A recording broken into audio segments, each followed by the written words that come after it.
merci de nous rejoindre pour cette dernière partie d'INSEM. On est toujours en direct et on a décidé d'organiser un atelier de décryptage des étiquettes alimentaires, et bien des boîtes et des pâtés pour chiens ou alors des croquettes pour chats. Comment comprendre ce qui figure sur le contenu de la gamelle de votre animal de compagnie? Ça n'est pas une mince affaire. Alors on a demandé l'aide d'un vétérinaire spécialiste en diététique des carnivores domestiques, Aymeric Bénard. Comment être sûr de donner des portions repas équilibrées? Comment lire les étiquettes des aliments industriels? Que dit la réglementation? Bref, qu'est-ce que vous payez? Eh bien, si vous avez envie de réagir, de poser des questions, soit vous nous appelez au numéro de téléphone qui s'affiche, soit vous nous écrivez sur Facebook. Les filles, vous veillez. Tout à fait, nous sommes déjà dessus. Il y a un petit post. Il y a des petites réactions. Ça commence. Ça commence. Allez, tout de suite, on va scanner les étiquettes.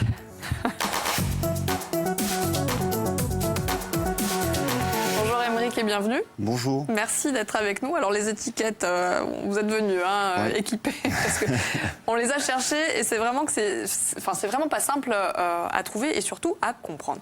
Quelles sont les informations qui figurent, alors on voit que la liste est très très longue, sur les étiquettes des aliments pour nos animaux de compagnie? Au-delà de la dénomination du sac, de sa destination, apparaissent de façon obligatoire un tableau de rationnement, c'est-à-dire avoir une idée de la quantité à donner à son animal. Parallèlement à cela, alors il faut regarder, il faut avoir des bons yeux parce que c'est toujours écrit en petit. Oui. Il y a la composition, c'est-à-dire quels sont les ingrédients utilisés. Ces ingrédients sont classés par ordre décroissant de quantité. Le premier étant le plus important en termes de quantité, et c'est derrière en diminution. Et par ailleurs, on retrouve également la composition chimique, je vais dire, analytique. Combien de protéines, combien de matières grasses et les composants minéraux et vitamines notamment. En plus de cela, vous avez en bas du sac, la plupart du temps, la date de péremption. Voilà. Ça fait partie des mentions obligatoires. D'accord. Légalement obligatoire. Bon là, le sac que j'ai à la main, déjà il fallait trouver la traduction en français, parce que je pense qu'il y a toutes les langues possibles et imaginables sur le sac. Mais une fois même si j'ai trouvé la traduction, c'est pas forcément lisible, d'accord? Donc nous, on avait trouvé une version un petit peu simplifiée d'une étiquette. Vous avez parlé des informations, obligatoire, d'accord? Donc ce que je vais vous demander, c'est de remettre l'étiquette, et puis on va jeter un œil et vous allez me dire ce que vous en pensez. Alors, on est sur la composition. Bon, ça c'est obligatoire. Ça c'est obligatoire. D'accord. Elle est vraiment simplifiée celle-ci. Oui, elle est simplifiée. La plupart du temps, c'est regroupé de toute façon par famille. On a les céréales sans savoir quelles sont les céréales. Viande des sous-produits animaux avec ça, c'est une dénomination de la même façon légale, sachant que sous-produits animaux, c'est pas que de la viande. Ça peut être de la peau, ça peut être des viscères notamment, ou des éléments qui sont non viandeux comme du foie ou autre. D'accord. La mention du pourcentage de lapin et de poulet, ça fait appel à une dénomination commerciale également réglementée qu'on verra par la suite. Extrait de protéines végétales, donc là c'est un apport de protéines par des végétaux, puisqu'on peut également apporter des protéines par les végétaux, huile, graisse, etc. Et puis les derniers composants qui sont en quantité moindre. Donc on voit les pourcentages en bas, en gros en résumé, protéines, teneur en matière grasse, cendres brutes. Alors les cendres brutes correspondent en fait à l'apport en minéraux de l'aliment qu'on va donner. Les cendres, il faut les imaginer comme si on réalisait une combustion de l'aliment, donc des croquettes, et c'est ce qui va rester in fine. Donc c'est toute la partie minérale de l'aliment. Plus la teneur en cendres est élevée, plus l'apport en minéraux est important. Donc là, on voit déjà des éléments, des informations qui sont obligatoires, mais qui ne sont pas forcément claires. Vous avez parlé tout à l'heure de l'ordre décroissant, donc du classement des aliments. Donc là, en gros, il y a plus de céréales que de viande. Oui, mais il serait possible de faire apparaître la viande en premier. Ah. Ça voudrait dire façon que... simple, vous prenez les céréales, vous avez 20% de céréales dans cet aliment. Si vous détaillez blé 10% et orge par exemple 10%, ces 10% seront inférieurs à l'apport en viande et sous-produits animaux. Donc dans ce cas-là, vous faites apparaître sur votre étiquette viande et sous-produits animaux en premier. Donc là, c'est un peu un montage malhonnête. D'accord, ok. Au niveau de la composition, la différence entre la pâtée et les croquettes? La différence entre les deux, au-delà d'une composition en matière sèche identique, la différence c'est de l'eau.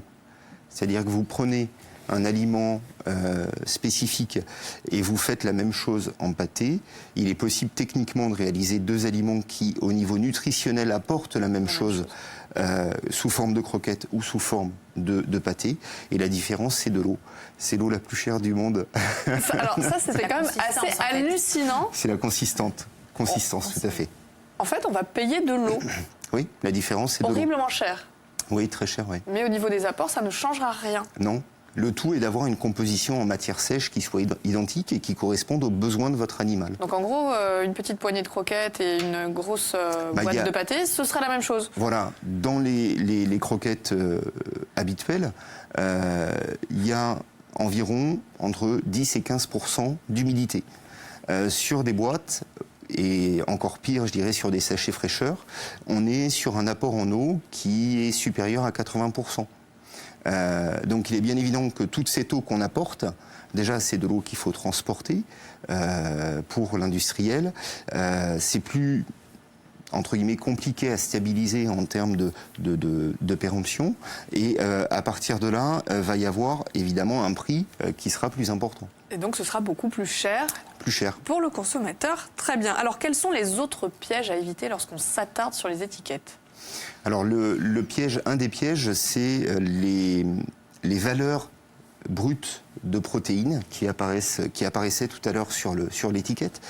Ces valeurs brutes, effectivement, montrent l'apport réalisé par l'aliment, mais ne montrent pas la digestibilité de ces protéines. C'est-à-dire, je vais pouvoir apporter des protéines sous forme de viande de muscle, je vais pouvoir apporter des protéines sous forme de peau, je vais pouvoir apporter des protéines sous forme d'os broyés.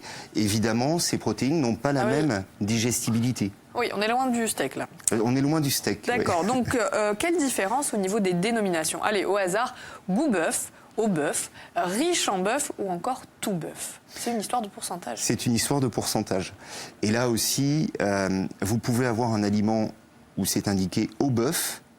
Au bœuf, ça veut dire qu'il y a au minimum 4% de bœuf dans l'aliment qu'on apporte.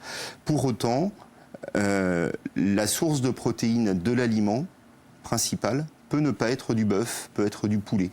Ah oui, donc goût bœuf 4%, au bœuf entre 4 et 14%, riche en bœuf 14-26%, marque bœuf entre 26 et 100, et tout bœuf, on est sur 100%. 100%. Donc en gros, c'est aromatisé, ça va de aromatiser au bœuf. C'est ça. C'est le même problème sur des sachets d'aliments qui sont vendus au poisson. On achète ce sac en se disant mon chat ou mon chien va manger du poisson parce que le bœuf il le supporte pas. Et en fait, on se rend compte que dans la composition de l'aliment, la source principale de protéines, ça reste le bœuf. Alors, on a une question justement. On par parle rapport du à la bœuf ou du fabrication. poulet, mais on parle du bœuf, mais ça peut être le poulet ou autre chose, quoi. Donc on nous demande, est-ce qu'il faut privilégier un pays en matière de fabrication? Par exemple, est-ce que les croquettes fabriquées en France sont meilleures que celles produites en Chine? Évidemment, enfin, en termes de contraintes sanitaires, c'est pas du tout la même chose. On peut parler du Canada aussi. Les contraintes réglementaires sont complètement différentes. On se retrouve donc avec un critère qualité qui est complètement différent. Alors, tout ce qui est produit sur l'Union européenne, globalement, répond aux mêmes normes et à la même réglementation. Déjà qu'on a du mal à décrypter ce qui figure sur les étiquettes. Si en plus on achète des croquettes chinoises, on va pas s'en sortir. Allez, avant de parler des aliments qui figurent de façon facultative, Francine, vous vouliez faire une petite parenthèse.